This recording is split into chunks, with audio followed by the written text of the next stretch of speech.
Hola, bienvenidos a un nuevo episodio de Radio Semilla. Un lujo de episodio, debo decir, porque vamos a homenajear a un grande de los grandes, Humberto Maturana. Un chileno científico, filósofo, biólogo multidisciplinario que murió recientemente a sus 92 años y que dejó un aporte fundamental para todos los que nos gusta andarnos preguntando sobre el misterio del universo y el origen de la vida. Y para hablar de esto no se me ocurre una persona más indicada que nuestro invitado de hoy, Ronald Sistek. Ronald es facilitador de procesos humanos en colectivos y organizaciones. Se especializa en metodologías de aprendizaje transformativo y manejo de proyectos regenerativos. Es académico y es chileno. Y todo aquello lo convierte en un inevitable conocedor y seguidor de Maturana. En esos caminos fue que nos conocimos en un entrenamiento de diseño de proyectos sostenibles con Dragon Dreaming en el Manzano, en el Biobío en Chilepo, facilitado por el gran John Croft, Lisandra Barbuto y él, Ronald. Al año siguiente organizamos un curso de lo mismo aquí en Ecuador, en la comuna de Rianón, en Malchinguí, en el 2016. Y luego participamos juntos de un círculo de apoyo para proyectos regenerativos, que por cierto fue muy útil. Actualmente tiene varios proyectos andando. Es anfitrión del podcast Cuando la Tierra Habla, que está buenísimo. También anda dedicado a la agricultura regenerativa biointensiva. Lo pueden buscar en Instagram como @huertanativa.cl. Y para nuestros queridos oyentes chilenos, que son un porcentaje importante de nuestra audiencia, Ronnie es gerente de una empresa de venta al por menor de productos orgánicos y naturales llamada Aldea Nativa. Búsquenlo en aldeanativa.cl. Y para temas de educación, talleres, metodologías, charlas, visiten circulodeapoyo.org. También Ronnie tiene un TED Talk en Paysandú que se llama Reinvención y Regeneración. Les recomiendo que lo vean. Por el fallecimiento de Maturana, que fue hace como un mes, quisimos abrir este espacio para compartir su pensamiento y su filosofía, para hacerla llegar a más gente que todavía no conoce su trabajo, porque personalmente pienso que nos brinda herramientas esenciales para atravesar este gran cambio que estamos experimentando como planeta y como humanidad. Son herramientas que nos ayudan a reflexionar, a colaborar, a construir comunidad, a resolver conflictos, sanar heridas internas y colectivas y a liderar desde el amor y la confianza. Antes de dejarles con la entrevista, quiero mencionar algunos detalles técnicos. Primero, pedirles que donde sea que escuchan este podcast, se suscriban para que les notifique cada que publicamos un nuevo episodio. Y si su aplicación les permite, como Apple Podcasts, que nos ayuden dejando una calificación, una reseña. Así el podcast se hace más visible y podemos llegar a más personas. Si se quieren comunicar con nosotros, no duden en hacerlo. Nos pueden escribir a radiosemilla@redsemillas.org. Estamos también en Twitter como @semilla_radio. Espero que les sea útil esta conversación, que la disfruten. Les presento a mi buen amigo Ronald Sistek.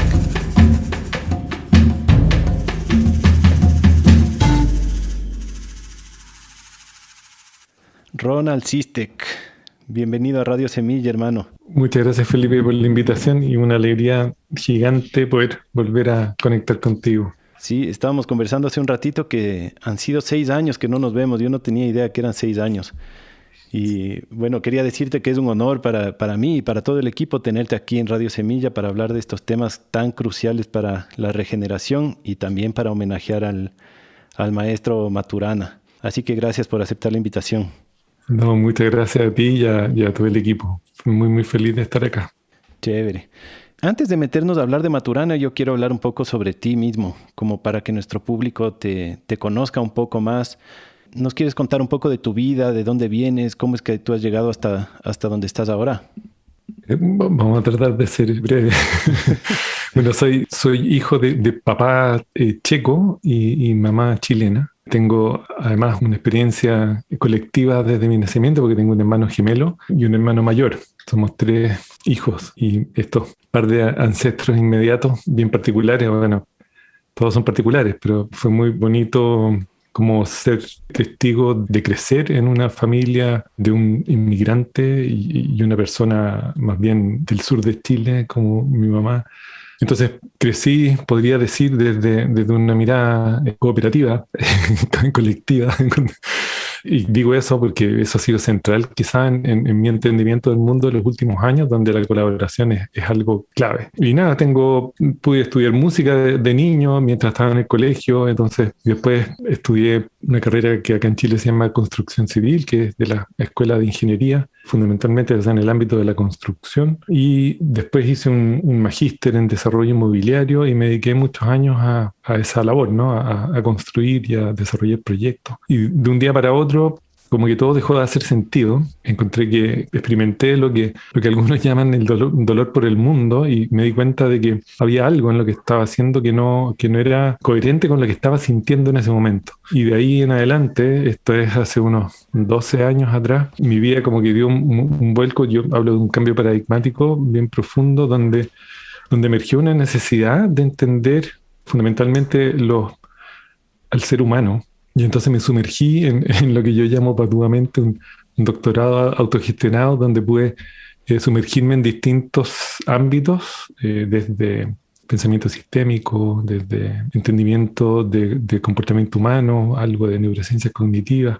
Y empecé a coleccionar una serie de mapas y de metodologías y de marcos y de metamarcos que me han permitido como navegar probablemente en ambientes más inciertos, volátiles, complejos y ambiguos. Entonces, yo diría que, o sea, primero soy un agradecido de estar vivo en estos tiempos como tan desafiantes, y sobre todo poder estar vivo y ser testigo de si el linaje humano va a poder conservar el vivir o la armonía ecológica de Gaia, como decía Humberto Maturana. Así que nada, Felipe, primero como la verdad que me encanta pensar de que soy naturaleza teniendo una experiencia humana. Creo que eso es muy central en todo lo que ha sido mi propio camino en los últimos años. Y al mismo tiempo, como experimentar cada vez más que somos un campo social teniendo a ratos una experiencia individual. Y entonces esas dos premisas que me encanta compartir, creo que han sido centrales también en las reflexiones que he tenido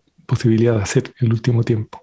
Así que feliz de estar vivo en este momento y aquí danzando juntos contigo en esta conversación. Teniendo una experiencia individual desde este campo colectivo. Qué interesante es eso. Quiero mencionar algunas cosas que dijiste después, o profundizar ahí, pero primero para aclarar, tú dijiste que esta mirada colaborativa te vino desde, digamos, la mezcla de tu papá y tu mamá. ¿Te referías que es porque es una mezcla de dos culturas que se vieron en la situación de tener que colaborar entre dos miradas diferentes? ¿Por qué esta mirada colaborativa? Sí, o sea, primero la mirada de mi papá, yo creo que más bien una mirada intercultural, ¿no? Como dos culturas que se ponen a convivir. Pero la mirada colaborativa la decía respecto de mi hermano gemelo, porque cuando uno tiene un hermano gemelo, estás muchas veces en esa tensión permanente de tener que compartir y de tener que desarrollar estrategias para la supervivencia. Entonces, siempre me acuerdo de un momento, mi hermano mayor, bueno, siendo 3 hombres, siempre como las soluciones a los problemas eran muchas veces físicas, ¿no? Entonces, mi hermano mayor tenía una gran envergadura, entonces era muy fácil para él controlar ese tipo de situaciones hasta que desarrollamos la estrategia colaborativa de poder enfrentarlo en conjunto. Y eso fue un gran descubrimiento, ¿no? Como la cooperación, el ejemplo es un poco violento, pero como la colaboración y la cooperación se puede manifestar, pero sobre todo lo digo por el acto de compartir, de dejar aparecer al otro, de permitirle un lugar. Mi hermano gemelo tiene como más personalidad que yo, entonces desarrolló en mí la capacidad de muchas veces estar detrás, observando y desarrollando una paciencia a ratos bien infinita. Entonces, nada, muy agradecido de la vida y evidentemente de que es una relación muy simbiótica, ¿no? Somos gemelos univitelinos y por lo tanto compartimos ADN, somos como muy, muy parecidos en muchas cosas, y eso ha hecho, por ejemplo, que en el tiempo pueda subsistir estrategias del humor como estrategia de resiliencia fundamental en nuestra relación, y eso ha sido muy bonito. Yo he escuchado muchas veces que los gemelos a veces pueden experimentar casi como una identificación en el otro, ¿no? Tengo unos amigos que son gemelos que el uno decía que le pasó algunas veces que al uno le dio el síntoma y al otro le dio la enfermedad. Así como que puedes tú tener una experiencia desde el otro, desde el cuerpo del otro. ¿Tú tienes algo parecido con tu hermano o no? Sí, hay varias historias divertidas. Una vez me acuerdo, veníamos corriendo a la casa de vuelta porque había toque de queda bajo el régimen militar, ¿no? Veníamos un poco asustados porque eran más allá de las 12, había toque de queda a las 12, y entonces en la vereda yo iba corriendo delante de él, y de repente me da una puntada en la cabeza, y o sea, fue tan fuerte que tuve que parar. Me paro, me doy vuelta para contarle a mi hermano, y él se había enterrado la punta de una rama de un árbol en ese lugar. Wow. Fue muy curioso, eso siempre lo recordamos. Pero y más allá de eso, como que desde la fisiología, ¿no? Se nos cayeron las mismas muelas en la misma semana, decíamos las mismas cosas al mismo tiempo en la mesa. Hay cosas bien curiosas y bien particulares. Yo, de mirarlo, sabía cómo estaba. Es como que también hay una percepción mucho más aguda del entendimiento del otro. Entonces, muy interesante eso también. Uh-huh. Qué loco. Bueno, después tú, cuando comentaste un poco sobre tu camino, mencionaste un montón de conceptos súper interesantes y hablaste de cómo tú cambiaste de paradigma, digamos, sufriste un cambio de paradigma cuando estabas metido en este mundo de la construcción y los bienes raíces, y experimentaste este dolor por el mundo y comenzaste a explorar más de esta experiencia colectiva, ¿no? Más de ser parte de la naturaleza, como salirte del paradigma de que tú eres este individuo y comienzas a sentir que eres más parte de un todo, y explorar estas, ¿cómo les podríamos llamar? Como tecnologías de pensamiento o tecnologías sociales. ¿Cómo definirías tú esta rama del pensamiento en el que comenzaste a incursionar a través de ese cambio de paradigma? Sí, fue muy interesante, Felipe, porque me di cuenta de varias cosas. Una de ellas era que normalmente las problemáticas en los proyectos tenían siempre un componente humano, ¿no? O sea, los bloqueos en los proyectos derivaban de estrategias relacionales, estrategias de personalidad, estrategias de muchos tipos, pero siempre había un componente humano que generaba los bloqueos. Entonces, yo sentía mucha curiosidad por poder explorar un poco más el comportamiento de los campos grupales. Entonces ahí nació como esta necesidad, por un lado, de entender al ser humano en sus dinámicas. Y por otro lado, lo que me pasó fue que entendí también de que mucho de lo que hacemos, muchas veces lo hacemos inconscientemente del nicho ecológico donde hacemos lo que hacemos. Entonces, como mucha desvinculación entre los haceres del ser humano y los ambientes, los lugares donde eso que el ser humano hace ocurre. Entonces esa como desvinculación ser humano-naturaleza se hizo muy evidente en la emoción que sentía en esos días, digamos. Entonces, como esas dos cosas fueron muy relevantes. Entonces, cuando yo hablo de sentir dolor por el mundo, es como realmente entender de que hay muchos subsidios en los desarrollos empresariales, organizacionales, comunitarios, que son pagados por el mundo natural, por las futuras generaciones y por las comunidades marginales.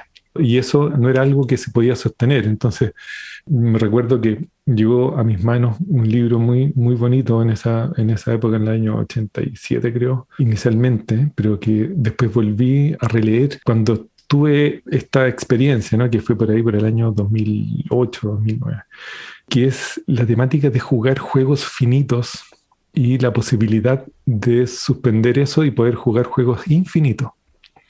Un libro de James Cars que se llama justamente así, ¿no? Los juegos finitos. Y me di cuenta de que muchos de mis haceres estaban enmarcados en unas dinámicas de jugar juegos finitos, que son juegos que tienen fecha de término, que son juegos que normalmente funcionan dentro de sistemas legales que permiten que esos juegos ocurran, ¿no? Cuando hablo de como organizaciones o proyectos convencionales, son proyectos que tienen externalidades negativas. Y entonces, claro, el dolor por el mundo tuvo que ver con eso, con darme cuenta de que siempre había perdedores en ese tipo de juegos.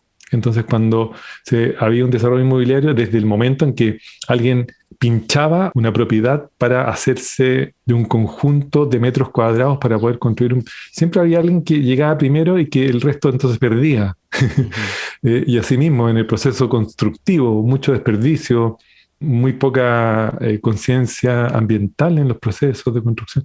Eso ha ido mejorando en el tiempo, pero todavía falta mucho. Entonces, hubo un momento en que dije, bueno, me hace feliz hacer esto, me siento bien haciendo esto, y la respuesta era negativa. Entonces dije, no puede ser que esta sea la única manera de jugar.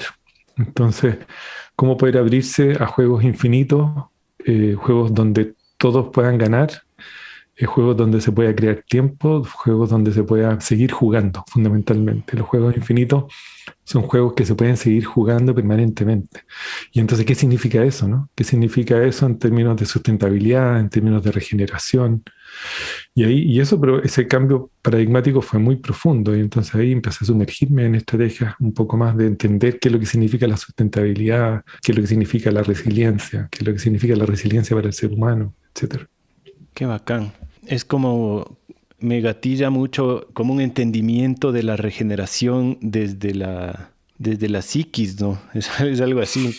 Que es muy poco visto en el movimiento regenerativo en general, ¿no? En el movimiento ecológico, como que siempre estamos pensando en la regeneración ambiental, pero la ecología interna, la ecología del pensamiento, de la mente, del espíritu incluso, me parece que es básica. Una curiosidad tengo yo. ¿Tú este cambio de paradigma te lo gatilló una experiencia en particular? ¿Tuviste una experiencia psicodélica? ¿Fue meditación? ¿Fue una experiencia cercana a la muerte? Porque la mayoría de personas llegamos a tener este tipo de cosas a través de una experiencia de la que hay un antes y un después, ¿no? ¿Para ti fue también así un evento en particular o fue algo gradual? Buena pregunta. Yo creo que fue una sumatoria de cosas. Yo tuve una experiencia cercana a la muerte más joven, a los 18, y eso lo que produjo en mí fue hacer permanente una mirada hacia adentro, que fue en realidad un regalo que me trajo esa experiencia. Entonces, medito desde muy chico, ¿no? Entonces siempre tenía como esa conexión con esta mirada hacia el interior. Pero el año 2008 fue la crisis, ¿no? La crisis financiera, que fue una crisis mundial, ¿no? Porque fue una crisis global. Y también me golpeó porque me acuerdo que subieron los precios de algunos commodities en muy poco tiempo, entonces fue muy duro para muchas empresas en esa época. Y entonces también yo diría que había como un dolor también con el sistema, yo diría, como un entendimiento de que en realidad el sistema, en ciertas condiciones, el sistema se pone muy de juego finito. Como que frente a ciertos fenómenos, el sistema se contrae, se comprime, es muy poco preocupado de las relaciones previas. Yo me acuerdo de los bancos, te empiezan a cerrar las puertas, etcétera. Y que bueno, es parte del sistema, ¿no? Que hemos construido. Pero me pasó algo. Yo el año 2010 fui a estudiar permacultura al Manzano, que tú conoces bien. Ahí nos conocimos. Y ahí nos conocimos y pasó que estudiando permacultura y sustentabilidad aplicada, pasamos el terremoto ahí. Y pasar el terremoto en una comunidad de 60 personas entre adultos y niños, y ver cómo el sistema humano se organizó. Primero, cómo emergieron roles en gente como liderazgos situacionales que no me esperaba. Poder aplicar todo lo que habíamos aprendido en esas 2 semanas en tiempo real fue lo que yo creo que gatilló definitivamente ese movimiento paradigmático. Es como ser testigo de la resiliencia humana, ser testigo de lo que yo llamo ecosistema humano, donde el sistema humano estaba totalmente vinculado al nicho ecológico en el cual estábamos. Se cortó la luz en todo Chile, pero ahí, bueno, teníamos agua de noria, entonces había agua, había mucha comida porque había huertas por todos lados. Entonces, como que el efecto del terremoto fue muy suave en el lugar donde estábamos. La gente no se podía volver porque estaban las carreteras cortadas, se habían quebrado los caminos, etc. Entonces, ser testigo de eso es ser testigo de la autoorganización, ser testigo de la emergencia de liderazgos situacionales, ser testigo de la resiliencia humana frente a una catástrofe. Fue algo que me modificó como estructuralmente. Yo diría que eso hizo nacer en mí una curiosidad profunda por todo eso que había estado experimentando, ¿no? En primera persona, con mis niños, con gente amorosa, amigos, amigas. Entonces fue algo muy central en lo que hice después. Por lo tanto, fue un cambio paradigmático así muy profundo. Wow, claro, un terremoto y en el Manzano, no es para menos.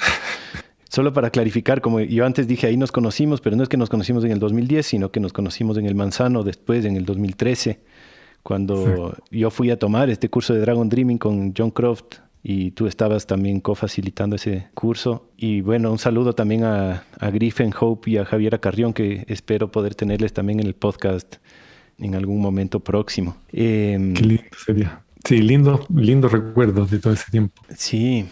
Entonces, tú mencionaste este autor. ¿Cómo dijiste su nombre? El de los juegos finitos, juegos infinitos. James Scars. ¿Qué otras obras, qué otros autores te han influenciado para entrar en estos paradigmas?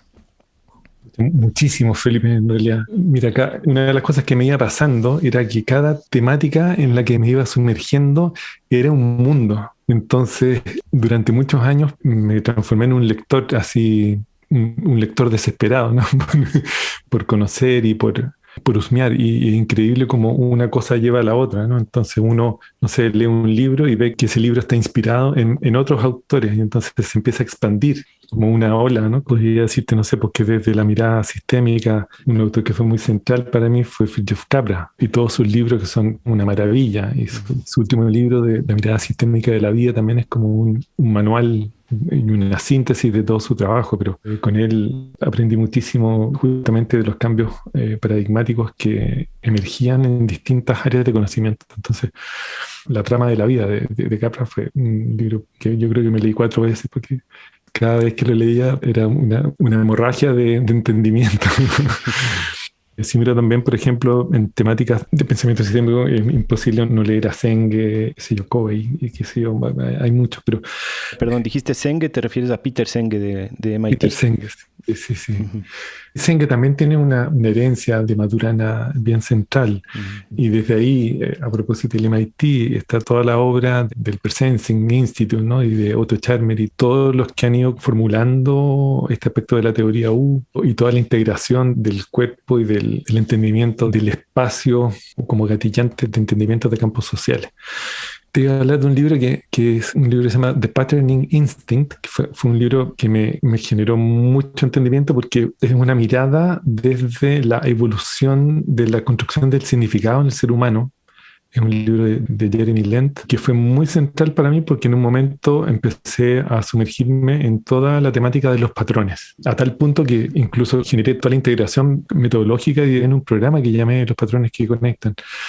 Porque los patrones tienen un nivel de abstracción tal que generan entendimiento intuitivo. O sea, el entendimiento intuitivo lo logramos a través del reconocimiento de patrones, como un nivel de abstracción más grande que las unidades cognitivas más pequeñas. Entonces, ese libro para mí fue un libro así muy, muy revelador y entender cómo releer la historia humana, no desde una mirada colonialista, sino que una mirada desde la comprensión de la construcción de significado en el ser humano fue muy, muy relevante. Después están toda la linaje de fenomenológico, así como Maturana derivó mucho en el lenguaje. Varela, que fue el coautor de todo el concepto de la autopoiesis, derivó en la neurofenomenología y la fenomenología aplicada, que para mí fue también un regalo. En palabras simples, Ronnie, ¿qué es la fenomenología? Es como cuando, y aquí también reconociendo ahí toda la herencia maturana, el fenómeno del aparecer, ¿no? Nosotros vivimos en un presente cambiante continuo. Esto que estamos hablando, o lo que te estoy diciendo, ya es parte del pasado porque emerge lo que está en tiempo real, ¿no? En este presente, un presente que es continuo, que está siempre como en una sensación de estar apareciendo y que siempre está cambiando porque lo que estamos intercambiando produce un cambio en cada uno de nosotros y en el devenir de la conversación. Entonces este concepto de presente cambiante continuo está dibujado y totalmente percolado por el fenómeno, ¿no? Del aparecer. Y eso ha sido muy relevante desde muchas miradas, pero la fenomenología con F mayúscula habla en el fondo de cómo podemos ser conscientes del aparecer y cómo ese aparecer puede emerger con su máxima expresión. Entonces, cuando uno habla de los fenómenos emergentes, la emergencia es algo central en la experiencia humana, ¿no? Entonces, ¿cómo podemos ser cada vez más conscientes de lo que emerge, entendiendo lo que emerge, lo que está ahí disponible y no lo que uno quiera que emerja? Y eso, en mí al menos, fue muy central porque te permite estar en el presente, te permite ser consciente de lo único real que existe, que es esto que está apareciendo en el momento a momento. Entonces, ¿cómo podemos maravillarnos frente al aparecer? Era una de las probablemente proyectos como culturales de Varela y eso para mí fue muy relevante. Igual, entonces, y yo me recuerdo, o sea, leyendo El árbol del conocimiento y un libro muy, muy bueno de Varela que es El fenómeno de la vida, donde entre otras cosas como que va develando que este proceso este movimiento que va cambiando momento a momento y cómo el yo no es algo ni sustancial ni no sustancial y cómo la mente y la conciencia no está concentrada en el cerebro, sino que es una condición repartida entre el cerebro, el cuerpo, nuestros contextos inmediatos, que son nuestros nichos ecológicos y las herramientas más usadas. Entonces, como que cada cosa es un mundo. Entonces, la fenomenología en sí misma es un mundo y es muy central, al menos desde mi trabajo, cuando hablamos de entender o de reflexionar en tiempo real. La reflexión desde la retroalimentación en tiempo real pasa a ser una herramienta extraordinaria. Por ahí, desde las temáticas de la fenomenología y la cognición, después en las temáticas del aprendizaje, me gusta mucho una línea de las dimensiones transformativas del aprendizaje para los adultos, que viene del linaje de Jack Mesirow y de Steven Sterling y del mismo William James. Y de ahí, no sé, ecología profunda, que ha sido otro tema como muy central en mi exploración. Arne Nae y la Joanna Macy. Economía, yo tuve el regalo de poder trabajar con Manfred Max Neef algunos años en la Universidad Austral y poder sumergirme en las temáticas del desarrollo a escala humana, que también ha sido otra cosa que he ido integrando a muchísimos proyectos. Y me di cuenta que también está integrado en muchísimos lugares del mundo.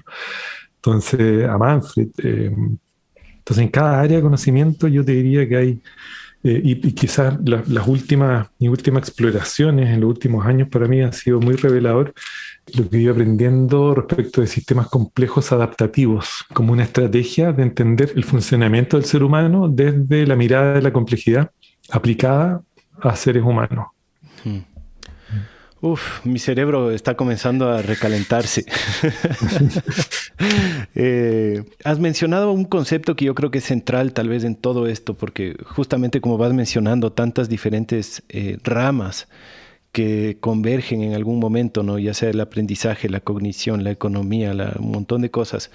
Quisiera que definamos un concepto que es el pensamiento sistémico y también que está a la par de la teoría de los sistemas vivos, porque creo que eso como que nos puede ayudar a poner un contexto, ¿no? De decir, ¿por qué estamos hablando de tantas diferentes cosas y a la vez estamos hablando de la misma, ¿no? Si es que todo de alguna manera forma parte de un sistema.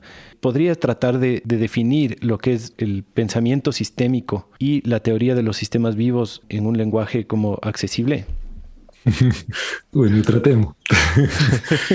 Bueno, como todos estos conceptos tienen muchas veces algunas como descripciones más bien académicas y otras menos académicas, pero a mí me gusta pensar que cuando uno piensa sistémicamente, a mí la verdad que más que de pensamiento sistémico me encanta hablar como de la visión sistémica, ¿no? La visión sistémica de la vida. Hay un concepto que es muy relevante, que tiene que ver con que todo es mucho más interdependiente y está mucho más interconectado de lo que nosotros creemos. Entonces, cuando hablamos de una visión sistémica de la vida, tiene que ver con ese reconocimiento de que muchas veces los fenómenos no son aislados unos de otros. Entonces, cuando vemos la situación actual, ¿no es cierto?, de sobrecarga y de colapso ecosocial, si la miramos desde una mirada sistémica, podríamos decir que la crisis de salud producida por el COVID no está separada de la crisis ecológica, que no está separada de la crisis social y que no está separada de la crisis política ni de la crisis institucional. Entonces, cuando hablamos de una visión sistémica y de un pensamiento sistémico, hablamos de la profunda interconexión e interdependencia de todos los fenómenos. Y eso y cómo esta mirada sistémica permite la integración y la circularidad de muchas cosas. Por ejemplo, cuando uno habla de pensamiento sistémico y de visión sistémica, uno intenta integrar un pensamiento lineal a un pensamiento ecológico. Uno intenta integrar lo cuantitativo con lo cualitativo. Uno intenta integrar lo que puede ser medido a lo que puede ser mapeado, ¿no? Y entonces, de esa manera podemos tener lo que algunos llaman un zoom out, o sea, ser participantes y ser observadores de los mismos fenómenos. Así podría como quizás definirlo. Y un sistema vivo, y aquí introduzco el pensamiento también de Maturana y otros, un sistema vivo puede observarse desde múltiples perspectivas, pero hay tres que son bien centrales. Es que un sistema vivo puede observarse como estructura, que normalmente es disipativa, que significa que interactúa, o sea, que no es un sistema cerrado, sino que es abierto a perturbaciones desde el exterior. Uno lo puede describir como un patrón de organización, porque todos los seres vivos se organizan de una manera particular. Y una tercera manera de observar un sistema vivo es desde la mirada de los procesos. Hay muchos que hablan de que un sistema vivo también se puede describir desde la inteligencia o de la mente del sistema. Entonces es muy interesante esto porque los sistemas vivos son sistemas autopoyéticos.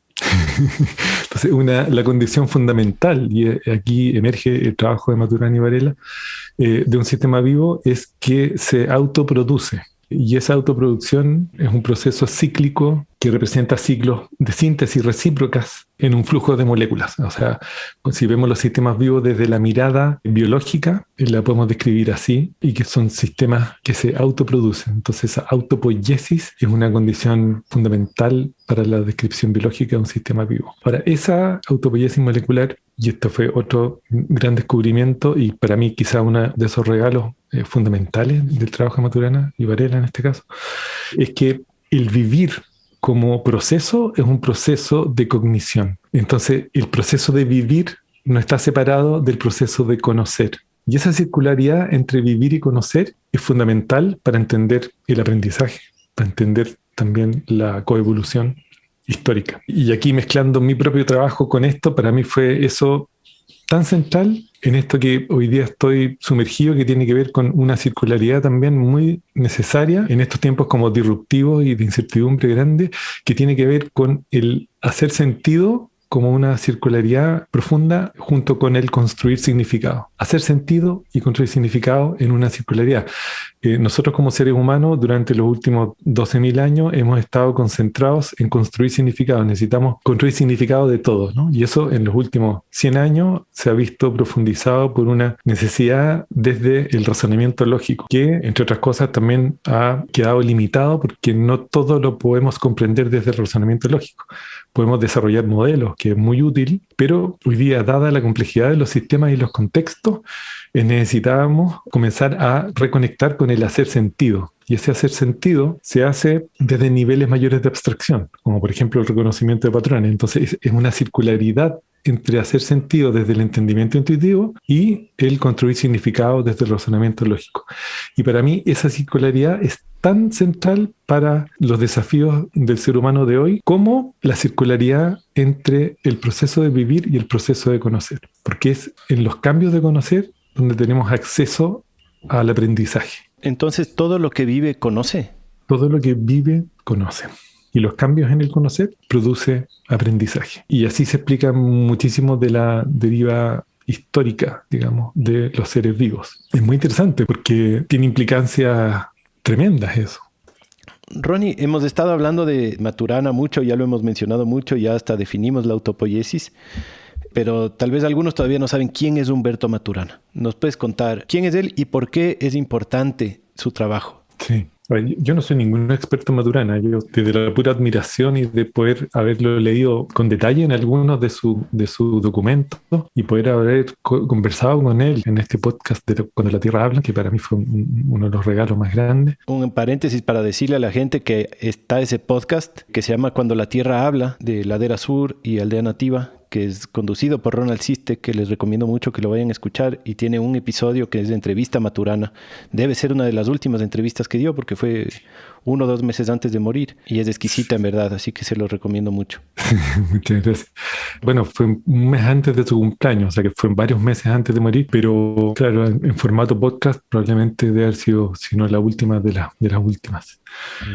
Bueno, Humberto Maturana es un biólogo, pero que antes comenzó estudiando medicina, ¿no? Y que fue derivando en una serie de entendimientos. Y es un personaje que en realidad ha sido muy central en la reflexión de muchísimas personas en el mundo, pero es un biólogo, fue Premio Nacional de Ciencia, y dentro de, hablando con sus palabras, de la deriva natural que él tuvo, de la descripción del concepto de autopoiesis en adelante, él mismo fue derivando en lo que hoy día se conoce como la biología cultural, pero antes de eso pasó por el árbol del conocimiento, el árbol de la vida, y luego integrando todo el aspecto emocional del ser humano como fundamento de lo humano y el amor como fundamento de lo humano. Entonces tocó muchísimos dominios en realidad en su vida, y lo que solo enriqueció su manera de ver el mundo y fue un regalo profundo para los entendimientos de muchos acá en Chile y fuera de Chile. Entonces, fundamentalmente, una persona que yo considero como una persona como muy coherente. Yo en la entrevista que le hice, como que se manifestaba con una evidencia maravillosa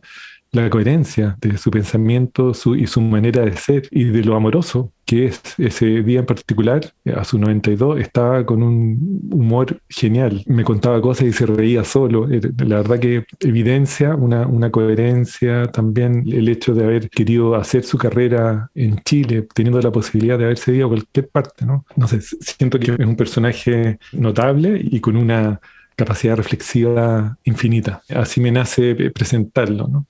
Y en particular a muchos les regaló reflexiones importantes del proceso mismo de reflexionar, pero no solo eso, sino que también del entendimiento de cómo lo biológico y lo histórico está íntimamente relacionado. Somos animales sociales, somos seres emocionales y por lo tanto somos seres biológicos culturales. Existimos, nos constituimos en la convivencia y existimos en nichos culturales, y eso tiene también repercusiones infinitas. Entonces esta posibilidad de abrir la autopoiesis, y después la tomó Luhmann y toda la vertiente sociológica, ha tenido como una expansión tremenda, diría yo. Entonces yo diría eso, o sea, un ser humano que tuvo la posibilidad desde la reflexión de someter quizás sus creencias fundamentales a temas emergentes muy necesarios de abordar, como la emoción, como el amor, como fundamento del humano, y cómo eso repercute en las conversaciones y en el mundo que queremos vivir. Algo así. A mí me interesa mucho porque en mí mismo Maturana ha tenido un impacto en mi vida práctica, y en lo que quisiera profundizar es esto, ¿no? Es alta filosofía, es alta intelectualidad, pero a la vez tiene impactos súper específicos en el pragmatismo de cómo uno puede vivir. Por ejemplo, a mí en particular me ha influido mucho en mi manera de ser papá, por ejemplo, y en todos estos conceptos que él tiene que se derivan de esta autopoiesis molecular, como tú dices, ¿no? Que es más una investigación científica de cómo la célula, no la célula, la vida, digamos, se crea a sí misma, se autoproduce, pero cómo eso se va traduciendo a organismos más grandes hasta que hablas de lo mismo en una persona, ¿no? En un niño, en este caso, cuando hablamos de ser papás. Y los procesos educativos en los que estamos metidos con mis hijas se nutren mucho de esta filosofía, porque nos ayuda a entender cómo una persona también se produce a sí misma, ¿no? Y nos cambia este paradigma de que mi entendimiento anterior a toda esta teoría de Maturana, que quizás era solo la manera de operar normal de nuestra sociedad, es que uno le tiene que llenar de conocimientos y de prácticas y de experiencias a sus hijos para que se formen como seres humanos, ¿no? Como que un niño naciera vacío y uno tiene que irle llenando, ¿no? De su cultura, de sus experiencias. Y al entender este concepto, yo me doy cuenta que no, que más bien el trabajo de un padre, al menos en una sociedad como es ahora, más bien tiene que ser la de evitar llenarle de cosas al niño, ¿no? Y más bien permitirle que se autoproduzca con las experiencias que le tocan, ¿no? Con el ambiente en el que se encuentra, con lo que sea que le rodea, con las personas que le acompañan. Y eso es un cambio pragmático en mi vida que ha sido muy potente en base al trabajo de Maturana. ¿Tú consideras esto, que la autopoiesis se traduce a todos los ámbitos? Porque si es que uno lo comienza a aplicar en tantas cosas, uno puede comenzar a darse cuenta de lo mismo en el ámbito espiritual, en el ámbito social, en el ámbito de la crianza, en un millón de cosas. Porque Maturana, yo alguna vez escuché que él decía, yo estoy hablando de las células, no me carguen todas sus creencias espirituales en mi concepto de autopoiesis, porque yo estoy hablando de ciencia, ¿no? ¿A qué consideras tú que este concepto se traduce y a qué no? Qué buena pregunta. Sí, mira, la condición autopoiética desde la mirada biológica es evidentemente celular, ¿no? O sea, es a nivel molecular donde se produce la autopoiesis desde la mirada biológica. Y por lo tanto, claro, en realidad esa característica y condición no es extrapolable. ¿ok? Pero el mismo Maturana hablaba que, bueno, esta unidad molecular, ¿no es cierto? Si la miramos como una metacélula, los organismos metacelulares, como los seres humanos, las aves, los mamíferos, son unidades autopoyéticas de segundo orden, ¿no? Entonces, el primer orden es el nivel molecular, el segundo orden es el nivel metacelular, y la interacción entre organismos metacelulares sería como una unidad autopoyética de tercer orden. Entonces, de alguna manera aceptó como el uso del concepto en la interacción humana, por ejemplo, manifestándolo de esa manera en algún punto. Ahora, una cosa es el descubrimiento de la autopoiesis y todo el desarrollo y la relevancia que eso tiene desde la perspectiva cognitiva y todo, pero el tema lo tomaron los sociólogos y lo introdujeron como en otros dominios. Y probablemente el dominio sociológico y el dominio biológico son los dos dominios como más relevantes en la aplicación del concepto de autopoiesis. Ahora, es interesante porque si uno lo mira, es difícil delimitar el límite, ¿no? Como el sistema del entorno. Entonces, cuando uno lo aplica como al metabolismo, un sistema autopoiético es un sistema autopoiético celular, ¿no? Si uno lo aplica a la sociedad, puede ser un caso de un sistema autopoiético compuesto por comunicaciones, ¿no es cierto? Y si uno lo aplica a lo psíquico, es un caso de un sistema autopoiético compuesto por pensamiento. Entonces, la aplicación desde la comunicación, que es todo el desarrollo del Luhmann y de los sociólogos, ha tenido un impacto tremendo, ¿no? Ahora, si uno le preguntara probablemente a Maturana respecto de esta posibilidad de escribir la autopoiesis en este tercer orden de interacción humana, yo creo que Maturana hablaría de conversaciones en vez de comunicación, ¿no? Entonces, desde esa mirada, creo que este concepto que trae del acoplamiento estructural tiene que ver con las conversaciones y cómo desde las conversaciones uno en realidad puede producir algo en un sistema. Entonces creo directamente, yendo a la pregunta, que a mí muchas veces me hace sentido este concepto como estrategia para poder comprender e impactar, generar agencia en sistemas sociales. Uh-huh. Sí, la conversación como una unidad clave, ¿no? Y ahí emergen otros conceptos que cuando uno conversa, ¿no? O teoriza, todas las teorías se fundamentan en emociones y somos seres emocionales. Y el concepto del amor, porque hasta ese nivel llegó el Maturana, ¿no? A decir, bueno, pero ¿qué es amar, no? Amar es dejar aparecer, decía. Y amar es ver al otro como un legítimo otro. Y eso tiene consecuencias y tiene efectos sociales muy profundos. Uh-huh. Porque eso implica que yo, si te dejo aparecer y te legitimo como un legítimo otro, suspendo una cantidad de cosas en mí para poder reflexionar contigo, ¿no? Y dar vueltas juntos desde las conversaciones. Entonces es muy bonito que, independiente de que quizá desde la autopoiesis no conceptualiza más allá del mundo biológico, pero el devenir de su pensamiento, incorporando la emoción, incorporando el amor como fundamento del humano, y en esa descripción de legitimar al otro y del dejar aparecer, se produce toda una filosofía del comportamiento humano que es maravillosa, ¿no? Y eso que tú describes en la educación, o sea, estos conceptos se han llevado a la educación y se han llevado a un montón de otros dominios con una coherencia bastante alta, diría yo. Uh-huh. Claro, al relacionamiento en general, yo diría, ¿no? Que también deviene en un impacto en la psicología, de alguna manera. Al menos en mí personalmente, ¿no? Como decía, esto de la educación es una, pero en general son todos los relacionamientos, ¿no? De cómo es que le dejas aparecer al otro. En la relación de pareja, eso, por ejemplo, es muy potente, ¿no? Como ahí es donde uno se encuentra con todos sus dificultades para dejar aparecer al otro, ¿no? Para que el otro cumpla con las expectativas que uno tiene. Exacto. Y claro que, digamos, tiene su impacto sociológico en el sentido de que si es que eso se aplica a un nivel sociológico, claro, la humanidad puede sanar muchas cosas, pero yo primero lo siento como un impacto psicológico en mí mismo, porque es una reflexión terapéutica, ¿no? Es como, ¿cómo me regreso a ver para ver si es que le estoy dejando aparecer al otro o no? Y cómo eso define el amor de alguna manera. Es muy potente, como mientras no le dejas aparecer, ¿cómo lo puedes estar amando, no? Eso se aplica a los hijos, se aplica a los padres, se aplica a la pareja, se aplica a lo que sea. Entonces, claro, tiene implicaciones en un montón de campos, ¿no?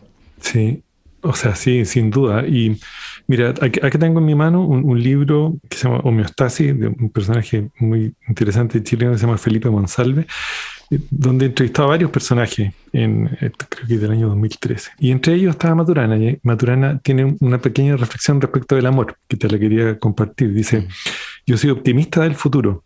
Tal vez se deba a mi propio apego, el que concibe que si se hurguetea un poco en los seres humanos, aparece el amor. ¿Por qué lo recibo en mi casa, en mi intimidad? Por respeto. ¿Y qué es el respeto? El fundamento del respeto es el hecho de amar, dejar que el otro aparezca en su legitimidad frente a uno. Pienso que el futuro puede ser distinto si es que de hecho, sin entrar en otro apego, sin entrar en otra doctrina, sin entrar en otra adicción, nos disponemos a reflexionar y a colaborar en la generación de un bienestar común y desde distintas perspectivas, porque todos tenemos que hacer cosas que sean distintas y que resulten generadoras del bienestar psíquico y material. Y ante el gusanito de la adicción a la verdad, que siempre está presente, no decimos que esto es verdadero por tal o cual teoría, sino que decimos que creemos que esto es verdadero porque estamos abiertos a la posibilidad de que pueda haber otras verdades. Estamos abiertos a la reflexión. Entonces, como la reflexión como fundamento de el legitimar al otro, como el respeto como fundamento del amor. Ya solo con eso tenemos suficiente tarea para los años que vienen. Totalmente. En tu vida, Ronnie, ¿qué impactos prácticos ha tenido estos conceptos y la obra de Maturana en general? Mira, muchísimo. Yo ya pierdo un poquitito los bordes entre lo que es Maturana y lo que después es reflexión con otras inspiraciones o con las reflexiones propias con otras personas. Pero hay un concepto que trae Maturana que yo siento que es muy relevante, sobre todo para estos tiempos, que tiene que ver con que el organismo no está separado de su nicho ecológico. ¿Se entiende? O sea, nosotros impactamos a nuestro nicho y nuestro nicho nos impacta a nosotros en una recursividad, en una circularidad permanente. Entonces, yo me acuerdo que en la entrevista le pregunté cuál es el nicho ecológico de la especie humana. Y el primero me aclaró que en realidad hay que hablar de linaje humano y no de especie, porque la especie es como un nivel de complejidad mayor, pero que claramente el nicho ecológico es todo lo que llevamos, y dado el aumento en la población, probablemente el nicho ecológico hoy día equivale a la biosfera completa. Y entonces, si me preguntas cuál ha sido uno de los efectos así profundos, dado mi interés en este entendimiento de la regeneración o de la sustentabilidad aplicada, etcétera, tiene que ver con esta comprensión profunda de que el organismo no está separado del nicho y por lo tanto el ser humano no está separado de la naturaleza, que es lo que permite que el ser humano siga existiendo, ¿no? El nicho ecológico, el oxígeno, todo lo que nosotros llevamos. Él siempre da el ejemplo de que cuando alguien viaja a la luna, se tiene que llevar parte de su nicho ecológico, porque si no, no sobrevive. Todas las especies sobreviven en un nicho y el nicho ecológico del ser humano es la biosfera.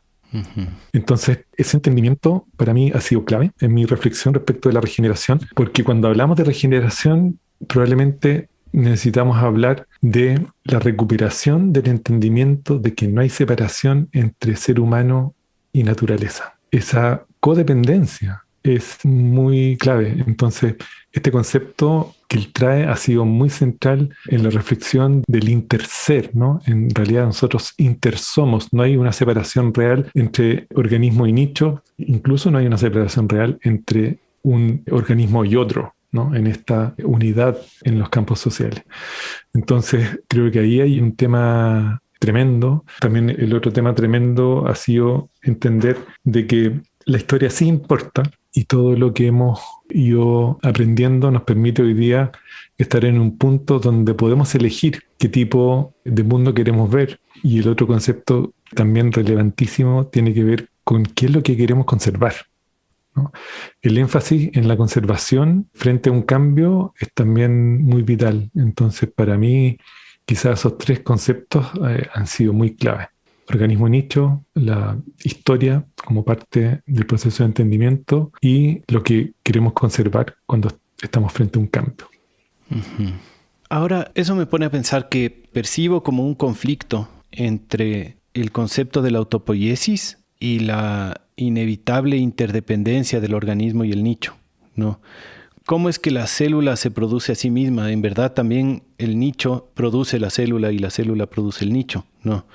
Digamos, ¿dónde está el límite? Porque, claro, la célula es un ejemplo finalmente, pero de la célula para abajo hay tal vez infinitas dimensiones y de la célula para arriba tal vez infinitas dimensiones. Entonces, ¿hasta qué punto la Tierra es una célula autopoyética? ¿O hasta qué punto el universo es una célula autopoyética? ¿O el electrón es autopoyético? ¿No? Como todo es interdependiente y no hay una separación entre las dimensiones de magnitud real, ¿no?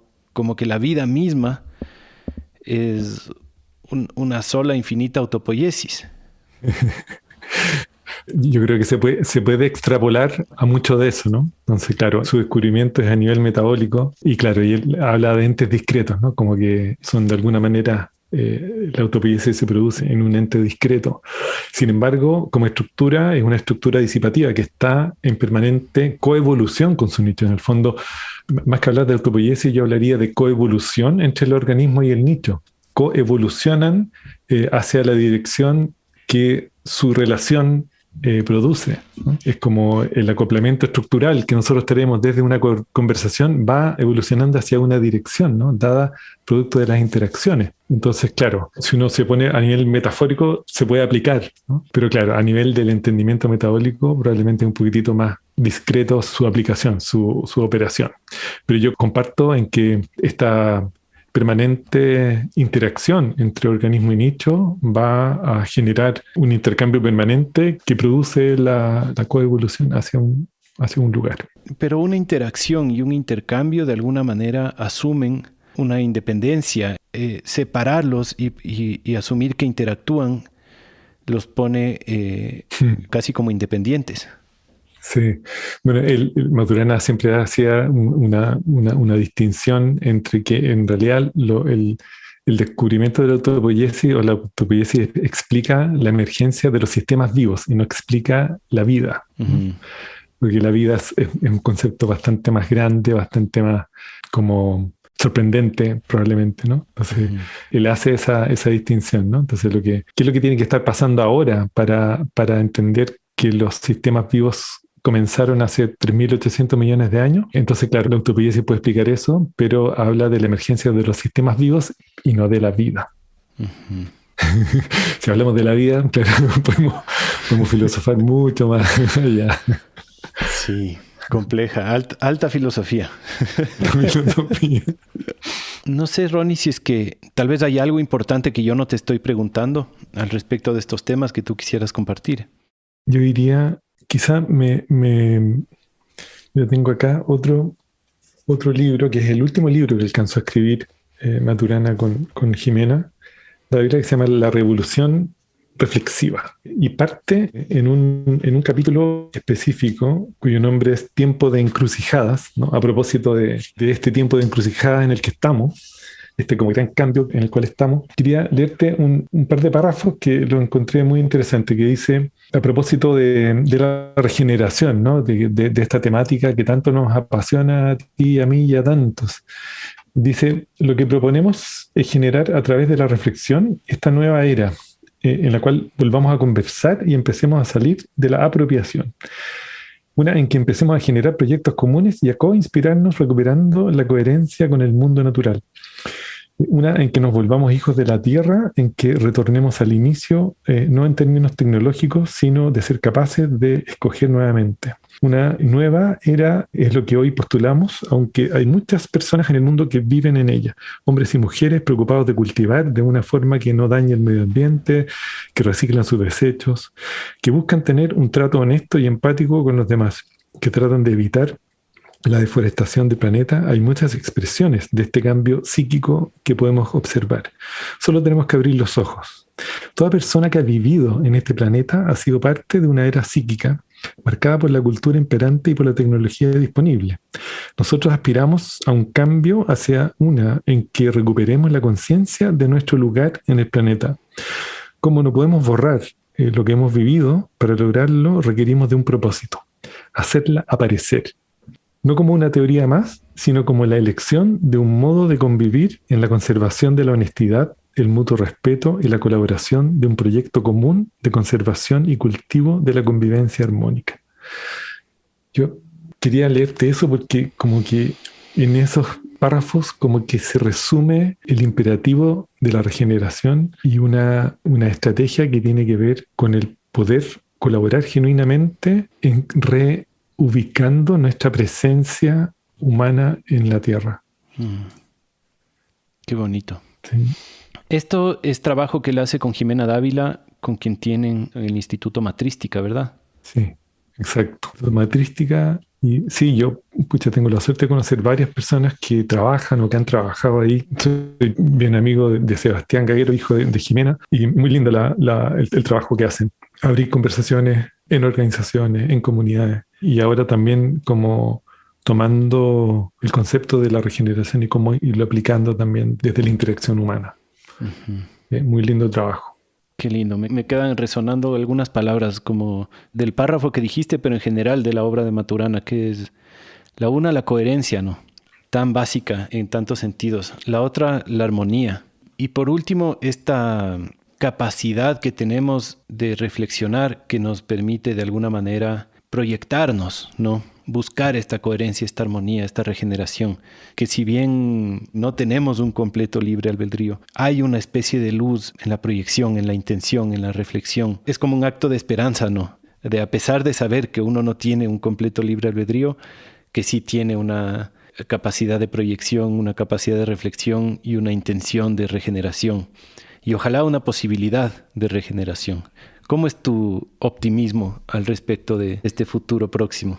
Hay días que amanezco optimista y hay días que amanezco pesimista. Cuando la evidencia sigue sumándose, ¿no? De los estados de sobrecarga en todo nivel. Pero yo me recuerdo cuando le pregunté a Humberto Maturana cuál era su deseo, ¿no? Y me dijo, mira, mi deseo es la armonía ecológica de Gaia. Desde nuestras reflexiones y desde nuestra capacidad de elegir, podemos elegir la armonía ecológica de Gaia. Si nos ponemos de acuerdo y somos capaces de tomar decisiones e implementarlas. Entonces, mirándolo desde esa perspectiva, me da esperanza, ¿no? Me da esperanza de que logremos reconectar con la reflexión profunda respecto de esta vinculación profunda entre organismo, linaje humano y nicho ecológico biosfera. Incluso él hablaba de la armonía entre la antropósfera y la biosfera, ¿no? ¿Cómo sería el mundo si consideráramos esa armonía en las decisiones que se toman día a día? Probablemente ahí habría un camino para la regeneración y para la restauración ecosocial y para la restauración de la dignidad humana y no humana. Qué bonito esa frase. Comparto mi deseo profundo por la armonía ecológica de Gaia. Qué bonito. Que viva Maturana, que viva su sabiduría. Sin duda va a seguir viviendo en mucha gente. Y eso en la memoria colectiva, sin duda. Sí, y lo otro que me surge, Felipe, es como liberarnos del miedo, ¿no? Cómo podemos recuperar desde la mirada social los campos sociales de confianza, ¿no? Yo diría, mira, no sé si lo vamos a lograr como linaje subsistir en un nicho ecológico que estamos destruyendo, pero sea que lo vamos a lograr o sea que no lo vamos a lograr, ojalá que lo que sea que hagamos, lo hagamos sin miedo. Así, en la confianza y en el amor, donde su fundamento es totalmente la confianza. Entonces siento que cuando hablamos de regeneración necesitamos abrir conversaciones respecto de los campos sociales de confianza para poder liberar la creatividad, que es muy difícil de liberar en campos sociales de miedo, ¿no? Entonces, sea lo que sea que hagamos, que sobrevivamos o que no, hagámoslo sin miedo, como reconociendo la belleza, ¿no?, que hay en el poder vivir sin miedo. Claro, la confianza de que la vida sabe lo que hace, ¿no? O si no sabe lo que hace, por lo menos hace lo que hace, independientemente de que uno tenga miedo o tenga confianza. Qué bien, claro, celebro esa confianza en la vida. Y eso creo que nos deja también un mensaje. Esto de dejar aparecer al otro incluye todo lo que el otro pueda traer.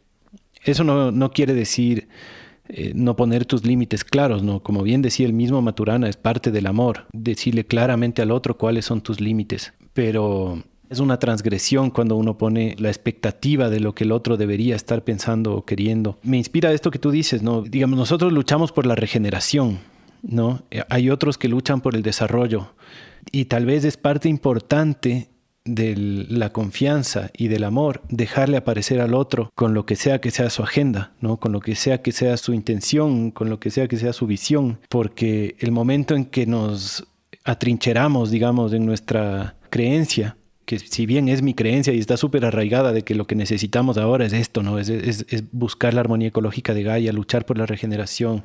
Eso no quiere decir que yo tenga el derecho de transgredir el derecho del otro, de proyectarse hacia la, qué sé yo, irse a vivir a Marte, ¿no? Entonces es complejo cuando lo llevamos a esos niveles, ¿no? De mi lado yo voy a seguir tratando de practicarlo, ¿no? De dejar aparecer al otro con lo que es, por más que yo crea que no es lo correcto. Quizá un secreto es que no solamente hay que dejar aparecer al otro, sino que hay que suspender lo que uno trae al dejar aparecer al otro. Entonces, de esa manera podemos quizás tomar una decisión distinta a esa creencia arraigada que tú traes o que yo tengo. Claro, quizá uno lo puede dejar aparecer, pero si no logramos reflexionar, es difícil ponerse de acuerdo. Entonces, en la reflexión probablemente está parte del camino a la solución. Qué lindo. Con esto creo que podemos terminar, Ronnie. Estoy muy agradecido de esta conversación contigo. Siempre es muy iluminador y esclarecedor. Te agradezco profundamente, Ronnie, por haber venido. No, muchas gracias, Felipe, por la invitación. Se me pasó muy rápido la hora. Es una medida de la felicidad, ¿no? Se pasó muy rápido. Muchas gracias, Felipe, por la invitación y por tenerme aquí en tu programa. Gracias, Ronnie.